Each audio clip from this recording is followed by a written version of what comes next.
emergency for the first time in about This is Jim, and Receiving this message. We are Ken Jennings and John Roderick. We speak to you from our present, which we can only assume is your distant past, the turbulent time that was the early 21st century.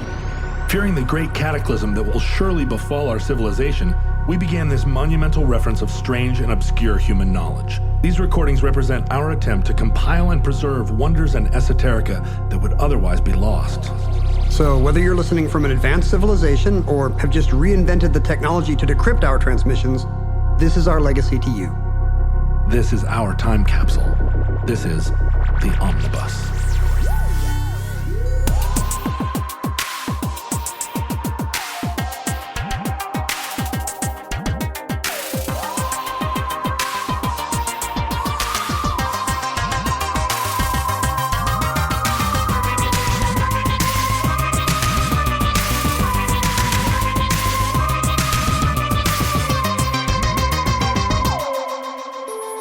You have accessed entry 861.MK0640.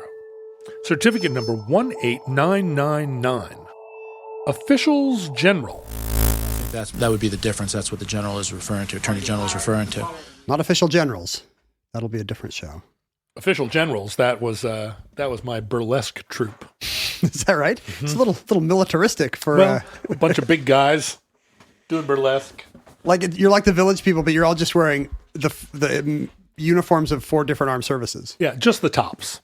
There's the Army guy, the Navy guy, the Marine guy, and the Air Force guy. Air Force guy. Well, no, 5 because there's Space Force now. Did you kick out the Coast Guard guy? No. Coast Guard guy is there. He's just there to hold the Navy guy's coat. No. Coast Guard people. I think a bunch of Coast Guard people just turned off the show. No, I'm kidding. Of course, you're your own branch of service. Kind of. We're actually going to get into that.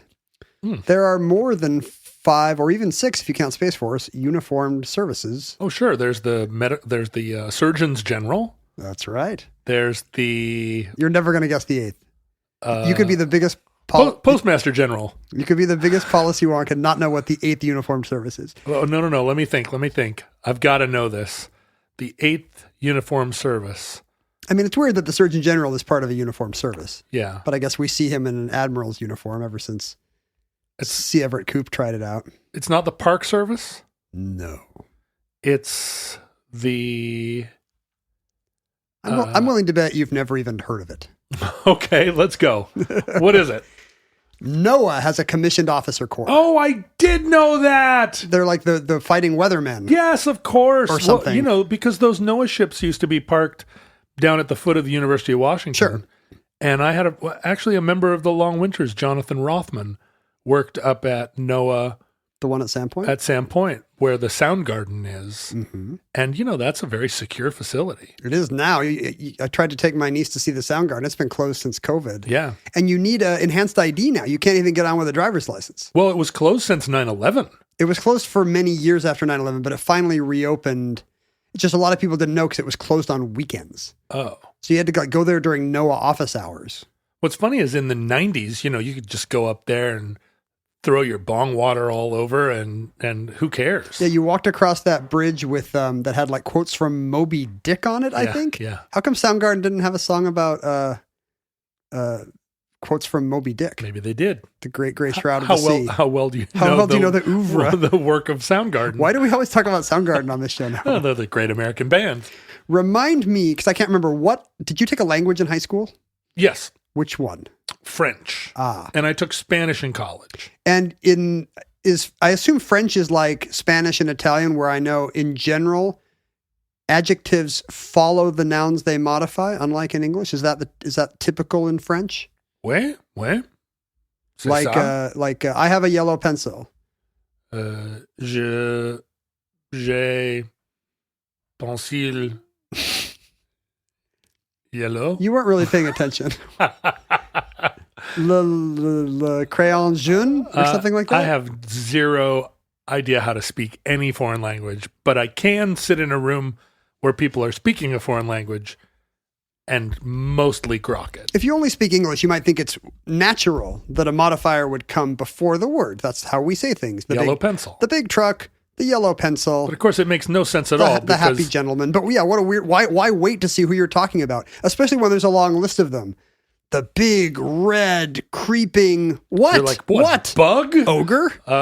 No, it turns out it was a vine. I guess we like building suspense in English through our many adjectives. Well, we talked last episode about how the Spanish languages use the inverted question mark at the beginning of a sentence, and that is very helpful. A question is coming, as opposed to, if you have a run-on sentence and then a question mark at the end. I get this a lot because I read aloud to my daughter. Yeah. And you get 3/4 of the way through a sentence and you realize your inflection is completely wrong. I've been doing a thing where I read out loud and then I actually have the character wrong. I have to kind of like skip ahead and be like, wait, who's talking? Yeah. Oh, because do you do accents? Oh, I do all the voices. I do too, and that is often a problem where you're like, and then she said, Lord, I can't imagine. Oh, wait a minute. I'm sorry. It's the Colonel. You shouldn't be reading.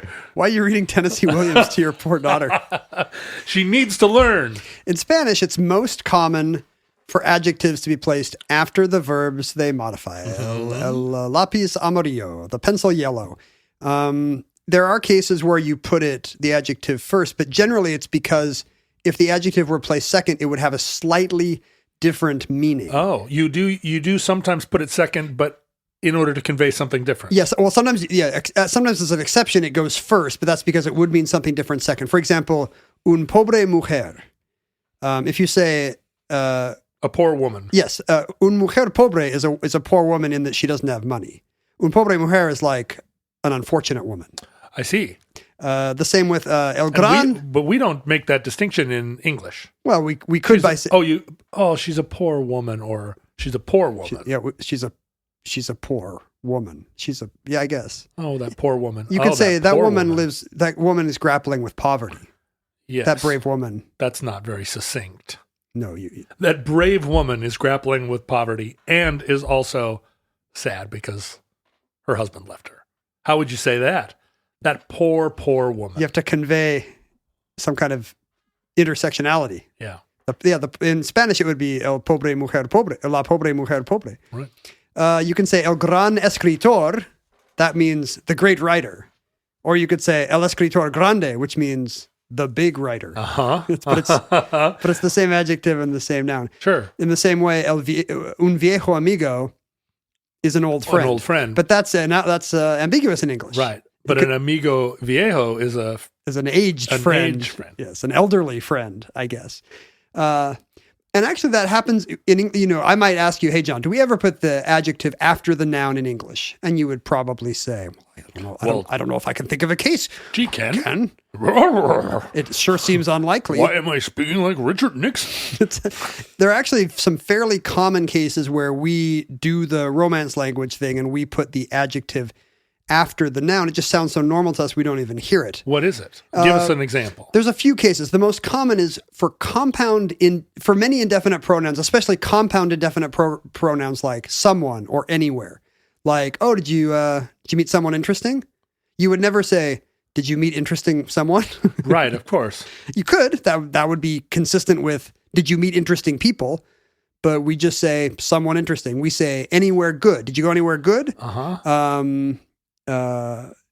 And that just sounds normal to us.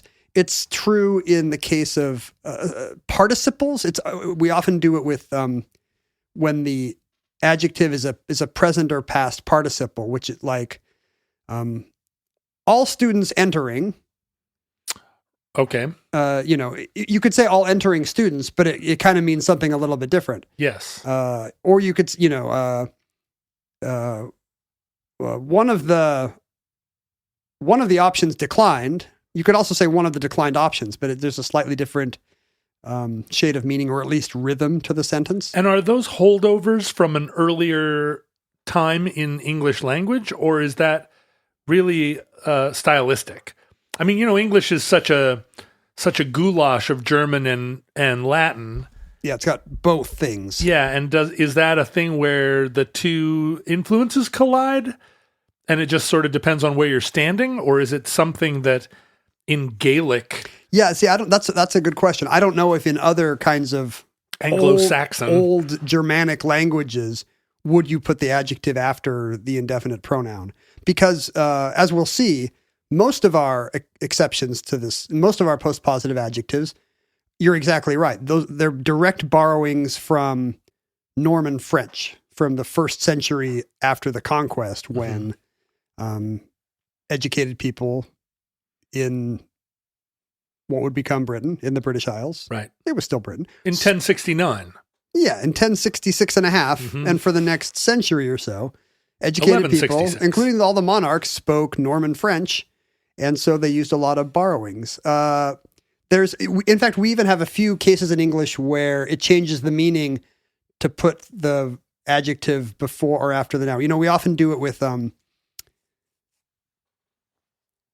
adjectives that end with the suffix like able or ible, like give me the best option available. Right. You know, you could say the best available option, but it's common to put it after. And in some of these cases, like I need to see the person. I need to see the person responsible. That means something different than I need to see the responsible person. It sure does. You know, and we do the same thing with words like visible, like every visible star is different than saying every star visible, because the second one is something that's every star visible. It means to us right now.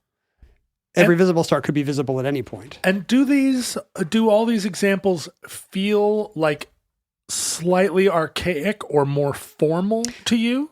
That's what's going to come next. Yes, because the ones that come from the Norman, these are just examples that these might come from actually Latinate languages as well. You know, to say "were you in the proper city" is different than saying "were you in the city proper."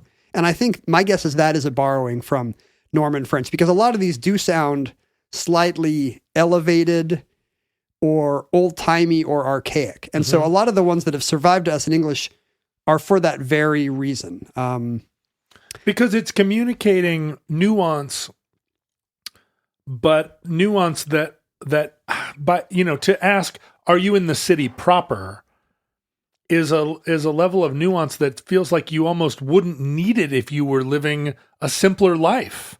Right. Right? Like how would you need to ask that question? How would you ask that in plain language?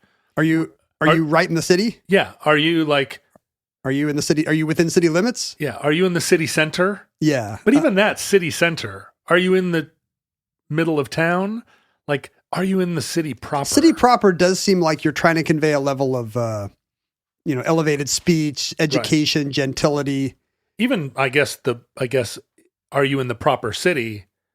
You could just say, are you in the right city? So you see it a lot when you still see it in uses that are trying to convey this kind of the slight authority that comes with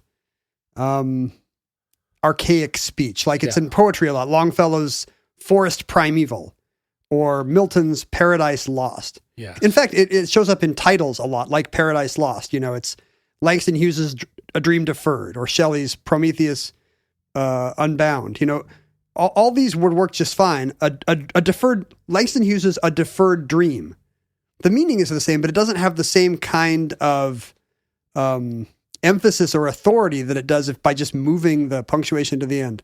A deferred dream seems like one dream of many. Yes, it's every day. Whereas a dream deferred seems like the principal dream. It represents the Platonic ideal of dreamness. Right. And it's been deferred. The same with Paradise Lost. You know, Lost Paradise is like, yeah, we had our own little Eden and it's gone. Sure, they paved paradise and put up a parking lot. Whereas Paradise Lost, the way that's phrased, means it's like the paradise. It's Eden. It's heaven. And how is that just semantic? I mean, is it just conveyed? It's just learned from mother to daughter. Yeah, we're not. There's nothing inherent about. If you think about it, this is a perfect example because it's the same two words. Yeah, the order is clearly arbitrary, but it has such a different effect on us just because of the assumptions we've all breathed in about how the language works. And it's not reverberating in a kind of like I know a foreign language way because not it's at all. Proper English. You don't hear Paradise Lost and think, oh, that sounds like slightly... So French. Yeah, slightly cosmopolitan or even broken English. So it ends up being something that's communicated so you hear it for the first time from someone speaking in an elevated way, and it resonates with you as like, this is smart people talk. It seems official, which I think is why a lot of organizational titles use it. Would you go to Anonymous Alcoholics? You know what I mean? No, like I wouldn't. Once you hear it both ways, you're like, well, of course, organizations put the adjective, but it's so weird. You would never do that in any other. If you were to say it's a place where it's a gathering for Alcoholics Anonymous, then if you say it in a sentence, it sounds like you're writing a sonnet about it. Sure. But in the name of the organization, it sounds perfectly right. Amnesty International.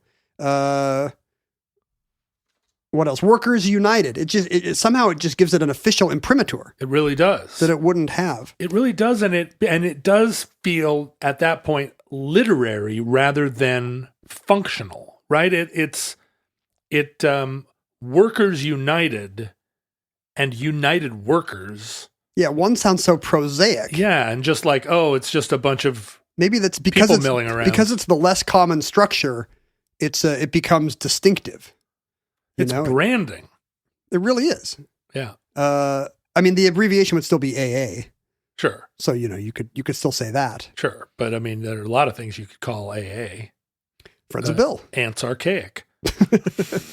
The fact that it was used, it came to us, a lot of these constructions came to us via the Normans, mean they stuck around longer in fields and specialties where the educated Norman French stuck around longer or was more embedded in the terms of art.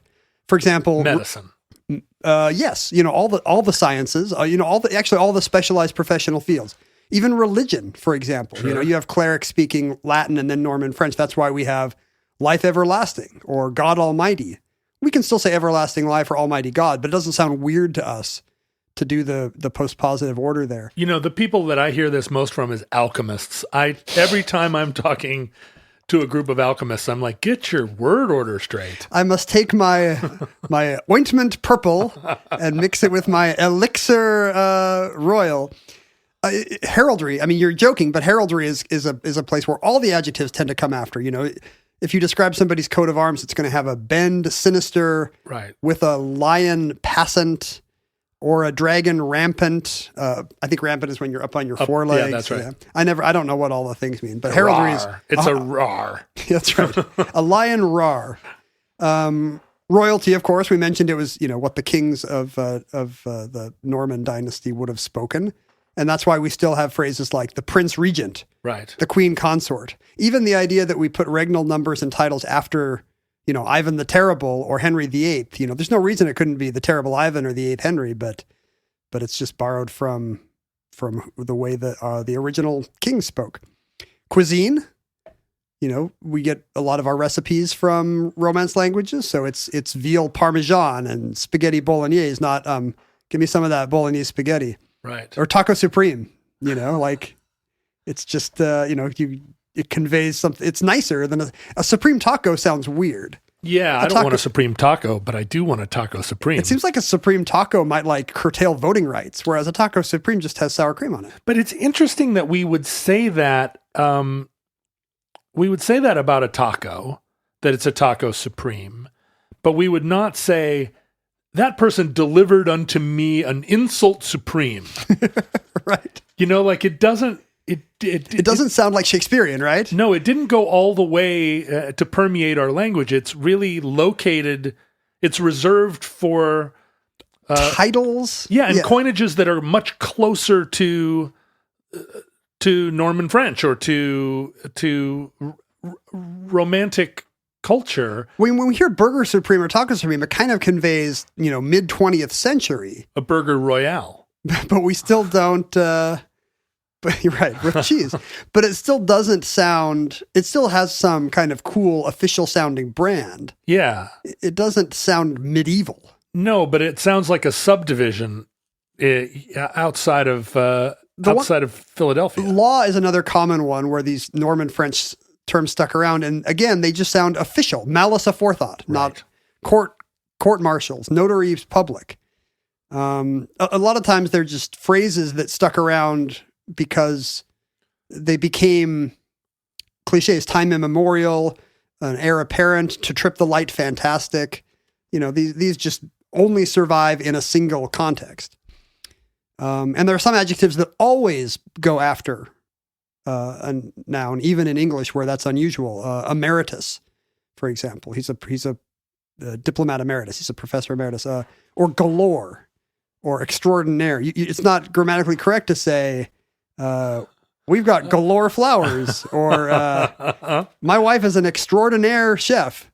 Those words have to come after. It's funny because I have had time immemorial on my list of potential omnibus topics. Oh, really? For a long time, because just the concept of time immemorial and the way it's been used throughout history. What does that mean? Even unremembered, or before there were memorials to things? So before we have records? Yeah, right.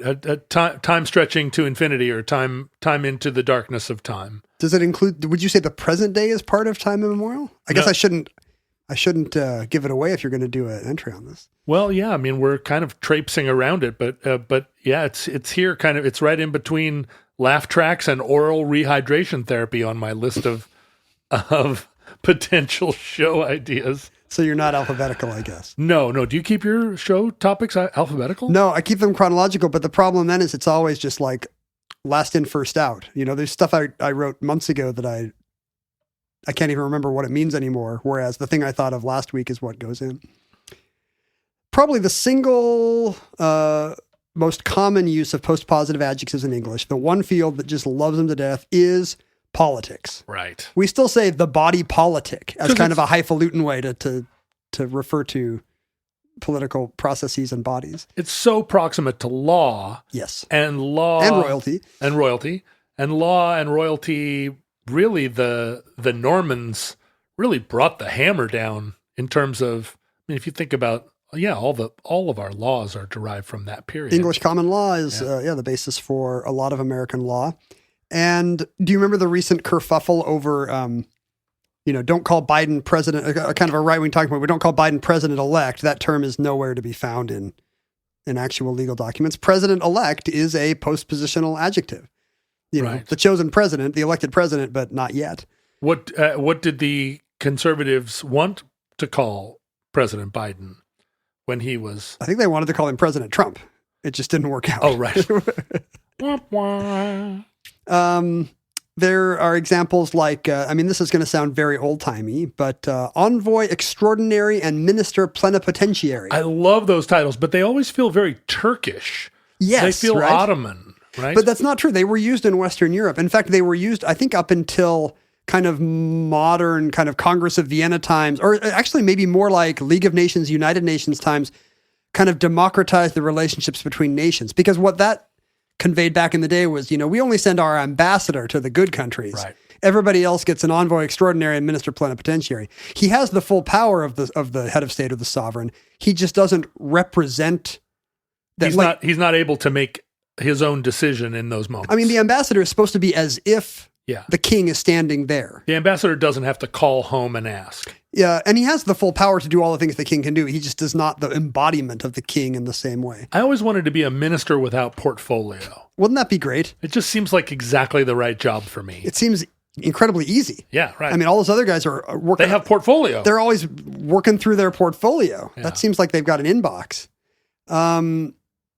Minister plenipotentiary, however, is not entirely out of date. Or the island of Aruba still has a minister plenipotentiary. In fact, all the Dutch West Indies, Aruba and Curacao, they send a minister plenipotentiary to whatever kind of council is in charge in the Netherlands, is in charge of the Dutch overseas territories. Right. Because they are still colonial possessions. Yes. Yeah. And so that's the only place in the world where minister plenipotentiaries are still used, when these Aruban and Curaçaoan diplomats report home to I guess Suriname's independent now, but before, when it was still Dutch Guiana, it would have had a minister plenipotentiary. But by far the most common use of postpositive adjectives, as we've already alluded to in political life, is the blank general, the adjective general appearing after titles. Right. The United Nations has a secretary general. Former, many different, more common during colonial times. Many colonial possessions had or have governors general, because that's the thing about these. You pluralize them. Pluralize the first. Pluralize the noun, right? But often some of these ambiguity, and because we now use general as a noun, and we'll get to that. It kind of sounds as if it sounds just as good to say Surgeon Generals, yeah, as it does to say surgeons general. But the rule in English would be you pluralize the noun, not the adjective, but not, that has not the second thing. Become one of the real signifiers that you are a fancy lad to insist on saying surgeons general. Like it almost became like a Bob's Burgers level of something that you would put in the mouth of a character that you wanted to mock. To sound pedantic. Yeah. Not just erudite, but pedantic. Surgeons general. But we're at the point where, because these things are only seen in phrases, court martials sounds just as good as courts martial. Yeah. And better. Or, at least we've talked a lot in our grammar episodes about how colloquial language is socially leveling, or that a lot of these, and it's all arbitrary. It's completely arbitrary. If you hyphenate court martial, which I think is the most common English usage now, then why not just pluralize the second part of what's essentially now just a compound noun? When the British Commonwealth, each individual territory was run by a governor general, a representative of the monarch, and that continued to be true even after independence. There's a governor general of New Zealand, because the Queen Elizabeth is still the Queen of Barbados and the Queen of Australia and the Queen of all these former possessions. Right. And she's represented. She can't be there. There's not that many of her, and she's an old lady now. And they'd have to get on that BOAC jet from the Crown if they were going to do the tour. Right, with 7 engines or whatever. Right. It looked like a very nice plane to fly in. Where they sit at the little kind of Air Force One like table, and their spouse kind of is sullen about having to go on the trip. Sitting across the way. Yeah. Glowering. Yeah, exactly. What's his name from Outlander glowers at you. But it seems kind of old-timey, but Canada still has a governor general. The Queen of England has an official residence in Ottawa, Rideau Hall, and in her absence, there's a governor general who lives there, and he, like the Queen, he has constitutional duties. It's his job in Canada to, call for an election or dissolve a government or give his assent or her assent to a cabinet.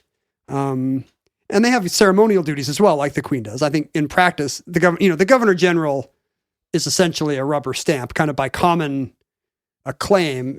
He or she just does all those things without any input on their own part, and they defer to the elected. When they choose it's in the Constitution, they're still choosing the cabinet, but they defer to the election. They're still supposed to want to appoint a prime minister, but they defer to the party that won in power. When you say governor general, is the general an adjective, meaning applying to all, or is a general a noun, meaning the rank of general? No. What you got to remember here is the Secretary General of the UN is not both a secretary and a military general. They're just the general secretary. The United Nations has many secretaries, but only one whose authority is general to the whole organization. And why do we say general secretary about the Russian general? Oh, that's interesting. Because I guess in Slavic languages, it's the adjective comes first. I wonder if there's some attempt to distinguish between the two, a Cold War vestige of not giving the UN guy the same title as the Soviet guy, as the guy who's running Albania, China, or the Soviets. Right.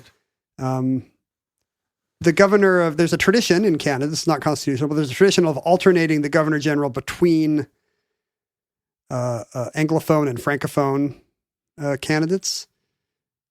Do you know who the governor general of Canada is right now? No. Sometimes they solve the alternation with a bilingual one, but actually this is the craziest story. There's a there is no Governor General of Canada right now due to a huge scandal. Oh, how exciting. The Governor General of Canada was, for many years, Hugh Hefner. a woman named Julie Payette, who was a Canadian engineer and former astronaut. She's been to space 2 or 3 times. How great. She's an astronaut. She was the Governor General of Canada, but unfortunately, she Turns apparently is tough to work with. She would throw tantrums and maybe staplers, kind of Scott Rudin, Amy Klobuchar-like stuff. But I'm tough to work with. Nobody's ever taken my titles away. Oh, wait. You're not King Neptune anymore, are you? No, but she exactly had, apparently there's, it's a matter of public record who gets the most, which offices of government get the most harassment complaints. And the Governor General's office has been in the top 3 for her whole term. And often after trips, she would get together with her whole staff on the plane and tell them all what they did wrong in turn. And people would just leave in tears. So I believe she's now... she is now resigned, and she's been succeeded just by an interim Governor General until a new permanent one is chosen. And this is essentially because in the Queen's absence, she's the head of state of Canada. So because the Prime Minister Trudeau is only the head of government. She's basically the Buddy Rich of Canada. In what way is she the Buddy Rich of Canada? Just yelling at her band. I guess, yeah, that's right. And so what, they just took her away, but they didn't replace her with somebody? It seems like there'd be a lot of people standing around with cravats on, waiting to be the Governor General of Canada. There's usually, I think it's just in process right now. This happened very recently. Oh. She resigned in late January 2021, just a couple months before we were recording this. So in the last 2 months, they have not installed a new permanent successor. So there's an interim Governor General, and she's still being investigated for her apparent alleged harassment. I see. Many other powers have had Governor Generals. Or Governors General. Sorry, I did it wrong. They have had Governors General. Japan, appointed one over its colonial territories, Korea and whichever parts of China or Southeast Asia it was controlling. Now, in Korean, do they put the adjective in front or behind the noun? Or how do they modify nouns? Oh, that's a good question. I think the modifier comes after. The weird thing about Korean is the vowel always comes last in the sentence. So you get everything out of the way. All these, every kind of prepositional phrase or participial thing that we would kind of string together after the noun, you kind of do at the beginning. And then there's the subject and then there's the verb. Oh, then there's a subject, and then the verb is the last thing that happens. Yeah. Oh, interesting. I guess they really like the suspense. Yeah, I'll say. And what do they do? Because by that time, you know when they did it, you know who they did it to, all the stuff that we would put after. And that's, there are Romance languages that do that as well. It's a good salary, though. Oh, I guess I don't know why I wrote this down, but the Governor General of Canada gets $150,000 a year, and it's thought that Payette resigned in order to keep her sinecure, to keep her lifetime payment. Oh, is that... You get it even after you leave office. Oh, well done. The U.S. has only had ever appointed one Governor General in its history. Do you know where we set a Governor General? What would Tonga. you guess? No. Philippines. There you go. Yes. Yeah. After the Spanish-American War, the U.S. was represented in the Philippines by... It's kind of our little dipping our toe into the old school kind of colonialism instead of just sending down guys to knock over governments or sending in fruit companies to... Yeah, our sense of the Philippines was that we were there to liberate them from the Spanish by absolutely perfectly duplicating the Spanish. The only country that still has governors general today internally as an actual domestic office is Iran. It's unrelated to the Commonwealth use, but it's just a name for kind of a regional or provincial, I think, representative to the federal government. They're maybe not too different from our governors. Of course, in the U.S., we have, and also the UK has a paymaster general as a cabinet level officer who kind of is in charge of all the, it started out as a military office, as you might guess, but it's kind of become all government accounts. Maybe it's kind of analogous to the U.S. Treasurer. But the U.S. government has no shortage of officials general, with general following the job title. In the Army and the Navy, you have judge advocates general. In the diplomatic corps, in the State Department, you have consuls general. Mm-hmm. Cities that don't have an embassy might have a consulate. Mm-hmm. The U.S. would have representation in other major world cities that don't happen to be the capital. And, multiple officials at those consulates might be consuls, but the one in charge of the whole consulate is the consul general. Right. Seattle's big enough that we have some foreign consulates. We have right? a Korean one. Yeah, the Harvard Exit movie theater, which I used to love, got taken over by, I think, the Mexican consulate. For some reason, when I was looking this up, I wound up on the page of Ireland's various consulates in the U.S., and they have ones in places that would not surprise you, New York and Boston and so forth. Right. A lot of it is places where citizens abroad might need help. If you're a lost Irishman in Miami, it doesn't do you any good to call the embassy because it's in Washington, D.C., 1,000 miles away. I've been to some consulates in Seattle. I mean, I've been to a lot of consulates over the years. Parties? Just parties. Cocktail parties. Just like playing in the band. But I've been to consulates here for some reason. I think I was taking someone to a consulate in order to get there, and it might have even been the Irish one, to get something with their visa. If it was Seattle, it was not the Irish one. Oh, okay. Because I don't remember what it was. What was your consulate experience? Did they take care of you and your... No, I mean, I sat in the lobby while my friend did whatever they were going to do. You're calling your mail order bride a friend, and I think that's nice. Yeah, she was a very good friend for a brief period. Thank you, Sonia. Shout out to you. I know it can't be the Irish consulate because Seattle was listed on the government, the Irish, whatever Ireland's State Department is, whatever its diplomatic corps is. It was listed as a city that has an honorary consul, and it's just some guy named O'Brien in Edmonds. Oh, let's go visit him. That's what I'm wondering. I think it had his address. Like, does that mean just some guy out in the burbs? Like, there's some guy in suburban Houston who's the honorary Irish consul, and if you're in trouble, he'll be like, "I will take care of you." Of course, his name is O'Brien. His real name is Jones. Yeah, he had to change it. Yeah, that's his title. It's probably not even an Irish guy, Right. Like you go there, it's and a Filipino It's just guy. some Greek guy, Filipino guy, black guy. Like, yeah, it's a good gig though. Come on in. Top of the morning. The most common official general in the U.S. government is the inspector general, of which many branches of government have one. More common than the surgeon general. Well, there's only one surgeon general. Oh, I see. But there are multiple There are dozens of general? inspectors general in the U.S. government right now because every big department, agency, or organization has its own. The inspector general is in charge of kind of internal vigilance to make sure an agency is administering its own rules correctly. It's like the cops that look after cops. Internal affairs. Yeah. Everybody hates those guys. But they don't work for the attorney general. They work for the head of the agency. That's right. Like if you're an inspector general in some subdivision, I'm sure NOAA has an inspector general, and that guy works for the Secretary of Commerce because NOAA's in the Commerce Department. He does not work for because the Attorney General is just one kind of official general. The U.S. Post Office still run by a Postmaster General, even though it's run as a private enterprise now and not as a branch of government the way it was when don't get me started. Ben Franklin was the Postmaster General. We've mentioned the Surgeon General, who is the head of the Commissioned Corps of the United States Public Health Service, which is confusing. You'd think, we have a Secretary of Health and Human Services. Why do we have this guy running the Commissioned Corps of the Public Health Service? But he's the head guy in the federal government on all public health issues, who reports to the Secretary of Health and Human Services. It's funny. I went to one of my friends from high school went to medical school, and it was paid, and he basically joined the Surgeon General's, the medical corps, The Public Health Service. And they paid for his medical school. Right.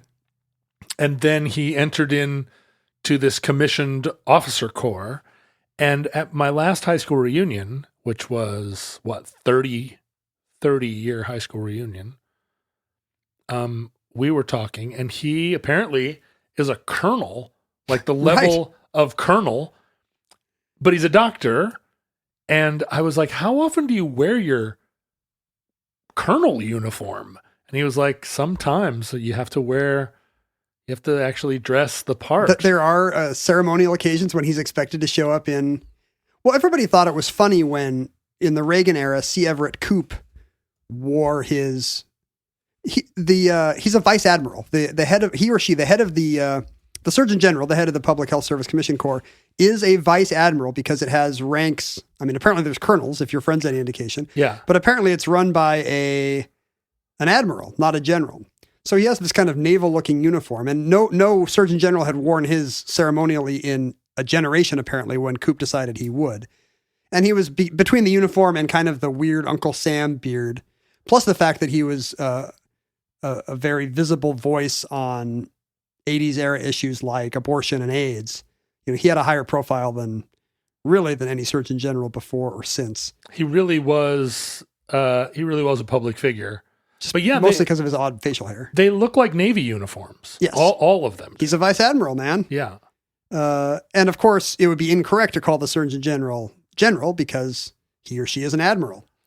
There are director generals in many big NGOs and government organizations. I think the only director general in the U.S. government is the one who runs the United States Foreign Service. There's also a controller general. Do you say comptroller or do you say controller? What are you going to say? I say comptroller. Don't you? It comes from I think controller is. I guess in a business, I say controller, but I think it's supposed to look like comptroller, due to its French origin, but be pronounced controller. But because it looks like comptroller, it's okay to say comptroller. The times that I say comptroller, it's always to do with a university, right? Like a company has a controller, but a university has a comptroller. Well, that's weird. It should be. Maybe I just invented that. It should be the other way around because, company has the comp in it. Oh, huh. Like he's the troller of the whole company. He's the comptroller. There you go. The U.S. government has a controller general. That's the guy that runs the General Accounting Office. Created in the 20s, kind of the Harding era. Our modern budget process started with these 20s era budget acts that created the whole idea of how the legislature passes a federal budget, and there's got to be an internal agency to be in charge of those books, and that's where the Office of Controller General was born. I'm just realizing that my doctor friend, when he said that he was the rank of a colonel, he was saying that in order to communicate it to me because he's really a captain. He was putting in Army terms for you, but it's naval ranks? Yeah, it would be naval ranks, right? He would be a captain, not a colonel, unless that's some little trick that they play at the health corps. I mean, it kind of makes sense for NOAA, for the NOAA commissioned corps, the weird ape one, to have nautical sounding ranks because the O is for oceanic. But really, for a public health service, do they need to sound watery? I think I would imagine most of them are on land most of the time. Yeah. Probably. They're not in submarines that much. No. What do you think Space Force, are the ranks in Space Force Army-like or Navy-like? They've got to be Air Force-like. Which would make them Army-like, right? Army-like, yeah. I guess that makes sense. Yeah, but except not privates, airmen. But that's a problem. That's a problem because, the Star Trek view of the future is that... It's a Navy. Yeah, it's admirals and captains all the way down. Right. You got those little pipes when Captain Kirk comes aboard. Woo. Well, it's true that a spaceship is a ship. It's a ship. But this is, I think, the classic lack of imagination about Space Force, because... We'll just make it the Air Force, but higher. The thing is, the Air Force is always trying to come up with reasons to exist. Well, the Air Force should have been given space then. Well, that's exactly what I'm saying. They're by far the closest to space of any of the 8 uniformed services. Like the Air Force was in charge of nuclear missiles. Right. But that's a very tenuous connection. Do you know Air Force people? Are they pissed about Space Force because they just lost? Now they have a ceiling on their sphere of influence. My sense is that Air Force people can choose to go to Space Force. I suppose if you were in the Navy and you wanted to go to Space Force, you could too. But I think at the you Air have to Force, put yourself in a cannon, though. Well, right. No. There are more UFOs living under the ocean than anywhere else can. Obviously, All you have to do is just hitch a ride in the hollow earth. I think if you're at the Air Force Academy now, like if you go to the Naval Academy, you have to choose between the Marines and the Navy. Okay. And I think if you're at the Air Force Academy now, you can choose Space Force. I don't know why you would. I'm going to minor in Space Force, I think. I'm going to hedge my bets. I think they should have just elevated NASA to become a Sure. military service. Yeah, exactly. Why doesn't NASA have a uniformed corps? Yeah, why don't they trade off governors general? Why are there NOAA guys in uniforms with funny braids, but astronauts don't necessarily get them? Astronauts are all Navy pilots. Well, they all came from the Navy. I think the uniform of NASA is a short-sleeved white button-down shirt with a pocket protector in it. That should be the thing. You should be a vice admiral if your the size of your pocket protector should convey your rank and valor. Yeah.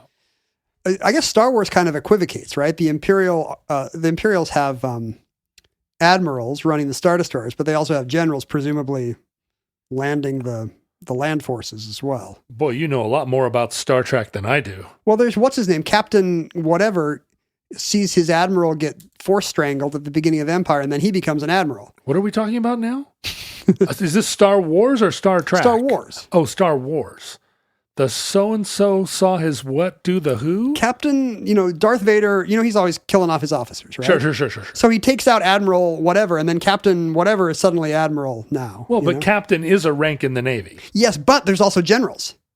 Oh, of course. One of those guys in the conference room with Tarkin in Star Wars is a general, and the guy that lands his AT-ATs on Hoth is a general. Okay, well, that makes sense, right? You would have... Yeah, I guess the Navy is carrying the army to the next planet to colonize. That's what they do. Or they could be the Marines, the Imperial Marines, although they never say that. Do they have Marines in Star Wars? That's the ultimate question. Oh, if you are a soldier being transported on a Navy ship, I think the Navy carries Army, but the guards on a Navy ship are Marines.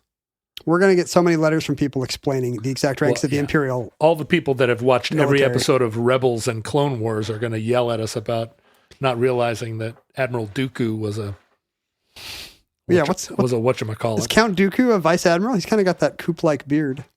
Anyway, that brings us to the two officials general of the U.S. government that I'm most interested in. Officials general, I like that because they are they serve in the Justice Department.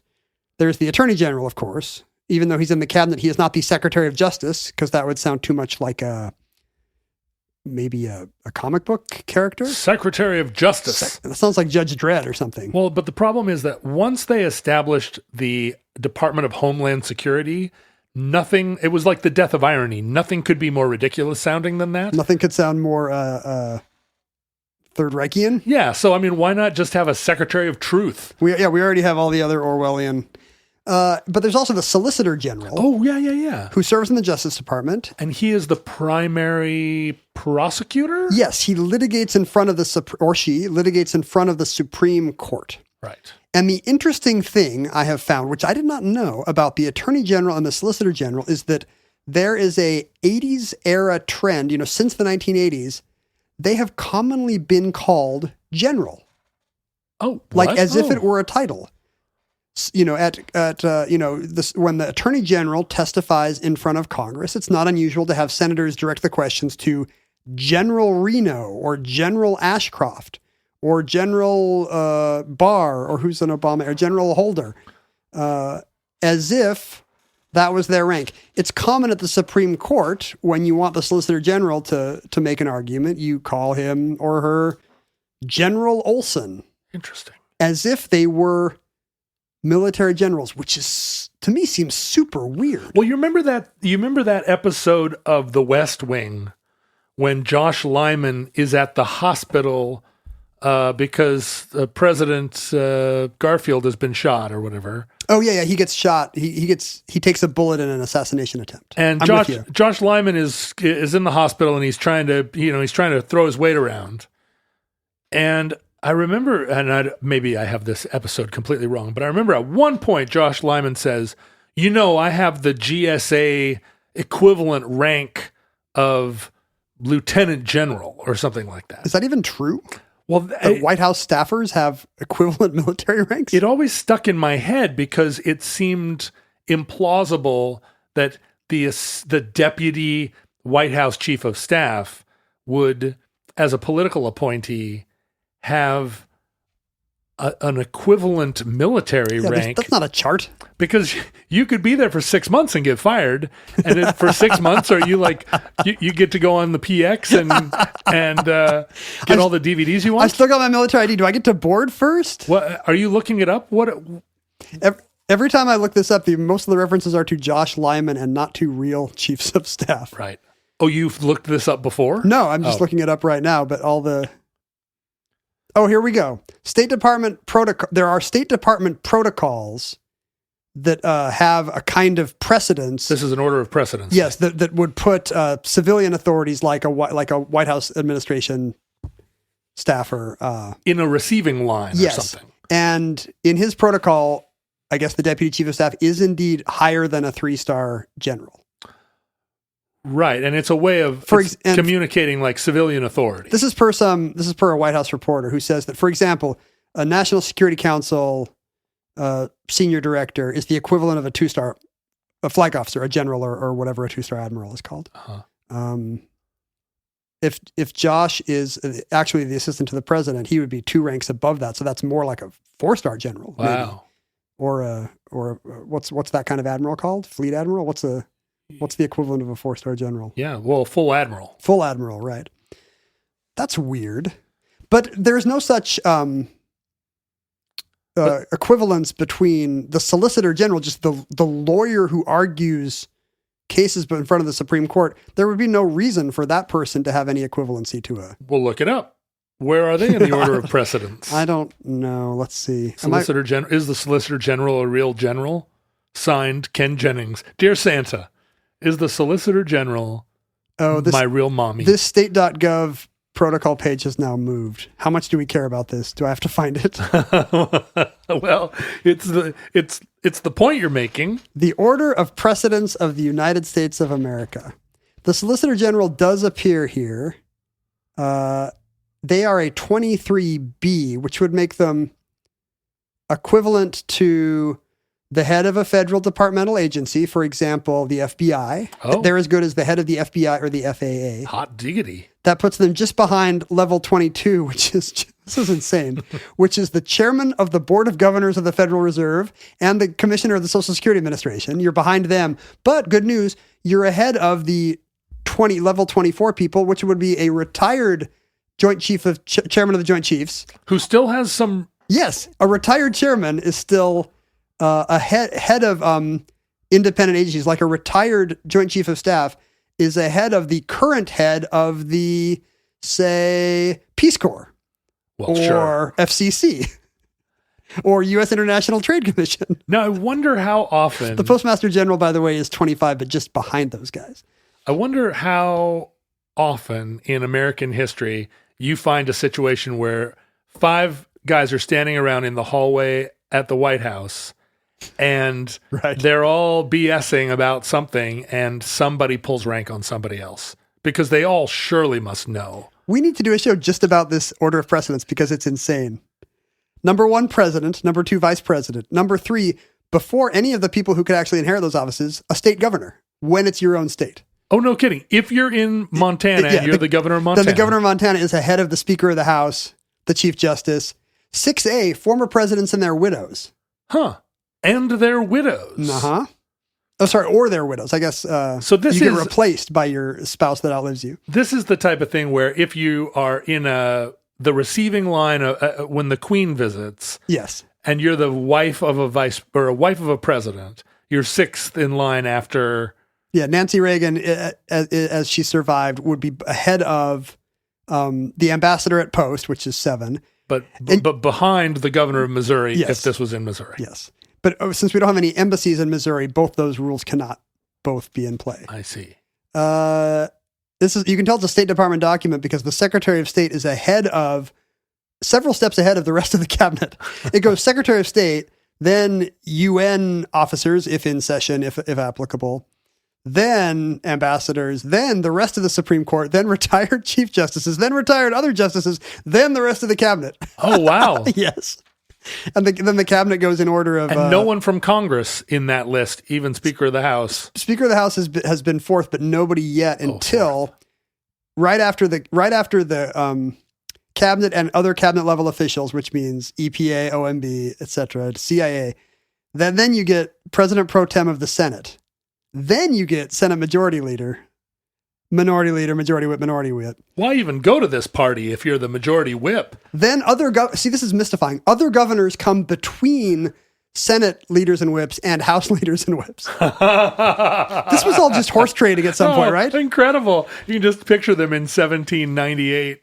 Like, okay. Now, which order? It's going to be hard for me to close this document, but I am officially washing my hands of this document. So we're not going to do an episode on this. Well, or we still could. Maybe months from now. Yes. Yeah. But anyway, I just want to talk about the insane crazy pants thing where the Supreme Court justices will say, General Olson, make your case. Yeah. What?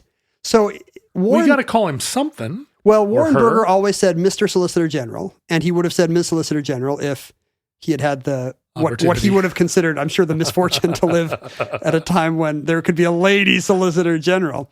But he was followed by William Rehnquist, who was famously a bit of a grammar cop, but also kind of an eccentric. Do you know the thing about Rehnquist's robes?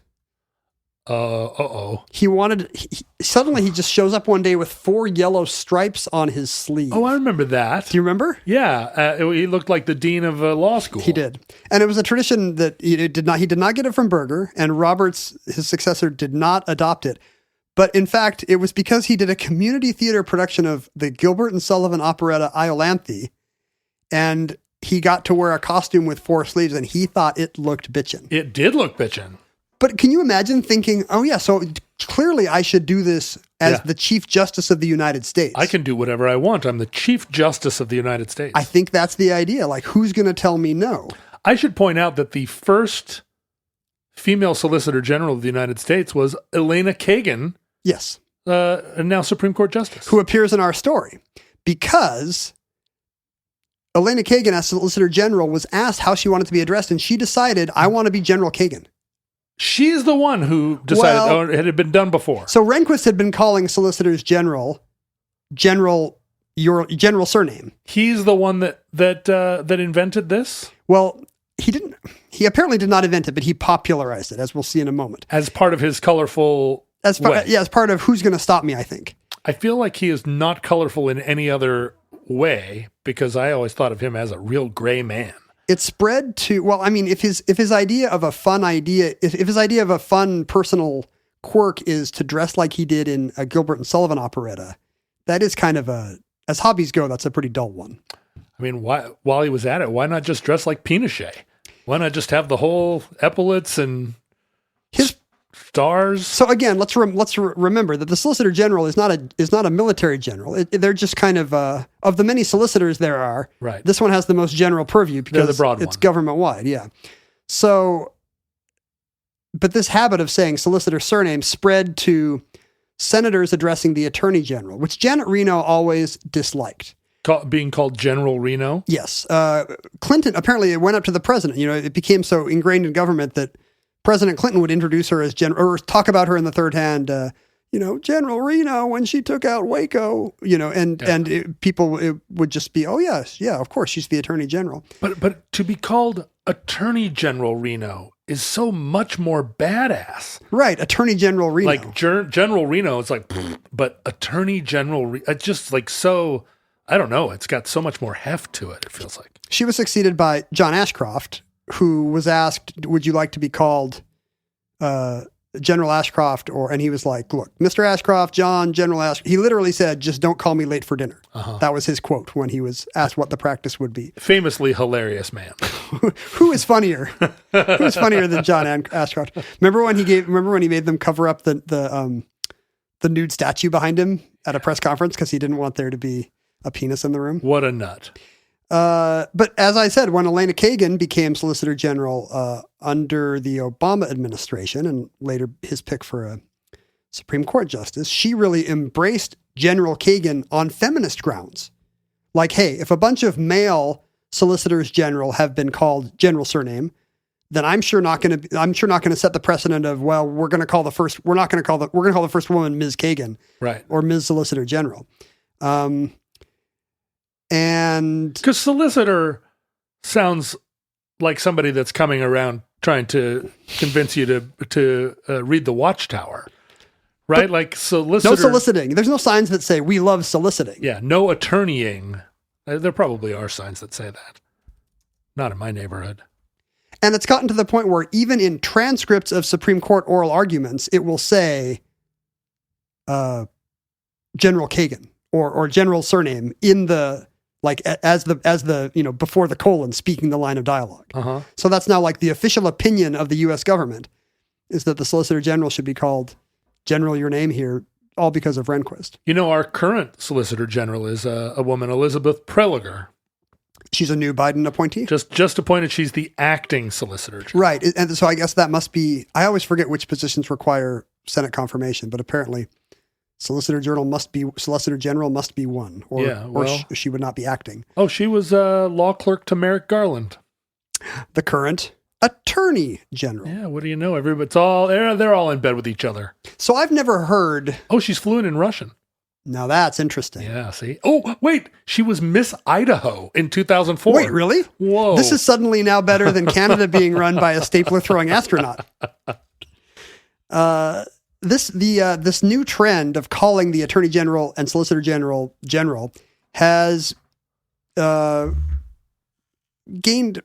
attained popular notice, and it's been defended in some quarters. Mark Lieberman, I think he's a UPenn linguist who runs Language Log, has actually defended this. He says, first of all, if you go through old transcripts, he discovered that Rehnquist was not the first person to call an Attorney General. In fact, if you go back to the Scopes monkey trial in 1925, when the Attorney General of Tennessee addresses the court, the judge calls him General Stewart. Huh. Interestingly, the judge calls the other attorneys Colonel Darrow and Colonel Bryan. But they have no rank. He's just like decided that this is how he's going to. Do you think it goes with kind of the honorary sense that an older gentleman of authority in the genteel South is a colonel? It might be the Kentucky Colonel thing, right? Like, I don't want to bring up a sore subject for you. Yeah, thank you. Still mad. Lieberman also points out that it's one reason why it's okay to say general is we sniff at the improper plurals, but in fact in British English it's not that weird to say attorneys general because they hyphenate it. Oh, they do. Sorry, so it's not so weird for them to say attorney generals. They will sometimes say that. It's not common. It's actually 10-1 in one British lexicon I looked at, and in according to Brian Garner, in American usage it's 58-1 in favor of attorneys general. So that's hung in there pretty well. But Lieberman points out that even our military use of general to mean a general officer comes from, you guessed it, Norman French, or at least the French army. The original general officer were the captains general with a hyphen of the 16th century. Those were borrowed by the English. And by 1576, the rank of captain general had just become general, like as a shortening. Right. So even our use of military general was an abbreviation of a official hyphen general. And by the same token, there were sergeants general, majors general, sergeants major general, for the same reason that we say attorneys general. These are the ones that oversee the whole branch. There are still major generals. Yes, but they're not majors general. Right. They're modern major generals. Are you going to start wearing stripes on your sleeve? The lieutenants general and brigadier general, those are newer coinages. Those do not come from lieutenants general. Those were like a lieutenant or helper, placeholder to a general. And a brigadier general was a general who was also in a brigade. So those have different origins. Right. So you could make the case that, hey, look, even military general officers started out as rank hyphen general. However, in his 2002 article, Washington, Patton, Schwarzkopf, and ... Ashcroft, law professor Michael Hertz argues that this is bogus. For one thing, there are guides to protocol and etiquette of what officers go by, what titles, and who you say His Excellency or His Honor to. And all these guides are still in force, and none of them say, call the Attorney General or the Director General of Forest Service General. But they didn't say that Ruth Bader Ginsburg could dress like a prairie marm either. Well, they didn't specifically disallow her from it. Oh, you mean the collar, the lace collar thing the she lace wore? collar. Like it feels like at a certain point you get to just do what you want. That's why I keep wondering why one of these tech CEOs doesn't buy a dirigible. It just feels like if you're a billionaire, why are you not living on a dirigible? If you're the Chief Justice of the Supreme Court and the funniest thing you can think of to do is put 4 stripes on each of your sleeves, come on, man. Like how long until one of them wears a Burger King crown? He could be writing all his opinions in dactylic tetrameter, like a Dr. Seuss book, if he wanted. He could be using the interrobang. He could arrive every day to work on a white horse. He could write all his opinions in emojis and nothing but. Hertz also points out, to me, this one is the nail in the coffin. Attorney General, as a term, actually predates any of the military ranks. England first had an Attorney General, an attorney for the whole crown, in 1398. And the U.S. version of it really could not imply, a general officer implies that he has a staff, right? A hierarchy. The Attorney General of the United States did not even have a clerk as late as like the 1820s. Wow. As late as 1853, the U.S. Attorney General had 2 clerks and a messenger. And so to call somebody like that a general when they have no hierarchy of officers beneath them seems ahistorical. It just means and they're the weird. general attorney. Yes. They're an attorney over everything. He points out that if we're going to do this, that means the Surgeon General would be referred to as general elders or whoever. And in fact, those are admirals. Right. The Judge Advocate General, you can't call general because they have a different rank. The Navy one is probably an admiral, I think. The Army one probably is a general, but just by coincidence. He bemoans it as a sign of title inflation within the Beltway, where people will just be like, wait, I have the option of being called general. So he kind of implies that it's, stolen valor or narcissism. I am very against title inflation in corporate America. Because that you should just give him a raise? Well, no, when my mom worked for the oil companies, there was a president and 2 vice presidents of Alaska Pipeline, and then a bunch of managers. Not even a bunch, 5, 6 managers. And this was a very large company. Now, my daughter's mother partner, works at a company of 100 people that has a CEO, a CFO, a CTO, a CCO. They have like a chief creativity officer or whatever tech companies have. Yeah, like 7 to 10 people at the C level, and then many vice presidents, senior vice president, junior vice president, vice president, and then managers, and it ends up you get down to like at the manager level, some of them are managing 2 people, and one of them is like the senior lead. And it just feels like, what are you guys doing? This company should have a president and 2 vice presidents. And no, you don't need a CEO. Because it's not fair to your mom's era people? No, it just seems like this is like student loan shouldn't be forgiven because I didn't get it? No, it's the top heaviness of like these aren't real jobs, right? You're not actually. But if we can give ourselves real jobs, then a big chunk of us are a big self-perpetuating, well-paid. Well, sure, because a CFO, who in the case of most of these places is like the accountant or the bookkeeper, when they move on to their next job, they're looking for a CFO job instead of, and there are only so many of those, right? Yeah. There's just this glut of people that are walking around with too many medals on their chest. It feels like the North Korean army a little bit. Hertz's final argument, and I agree with this as well, is that it's worse than grandiose to call Merrick Garland General Garland. It also is weirdly militaristic. Oh, yeah. Yep. If the Attorney General is the one in charge of, as he theoretically is, maintaining the rule of law over all American citizens, it's weird that he has a military title like a Paraguayan dictator, Here. And if you look at the historical record, Hertz points out, and Hertz is like a Federalist Society guy. This guy's not some wacko flaming liberal. He points out that Ari Fleischer, Bush's press secretary, only called John Ashcroft General Ashcroft once in Bush's first year of office. But in the 3 months following 9/11, he called him General Ashcroft 13 times. Yeah. So suddenly, now that this guy is in charge of enforcing the Patriot Act and, defending the legality of all this kind of surveillance, now he's General Ashcroft, and we all have to salute. Right. That's precisely it. So I don't know if I'm speaking to futurelings in a society that has post-positive adjectives, or if they have government officials that use post-positive adjectives, or if any of those are ambiguous to military rank. What would yours be on this show? What are you?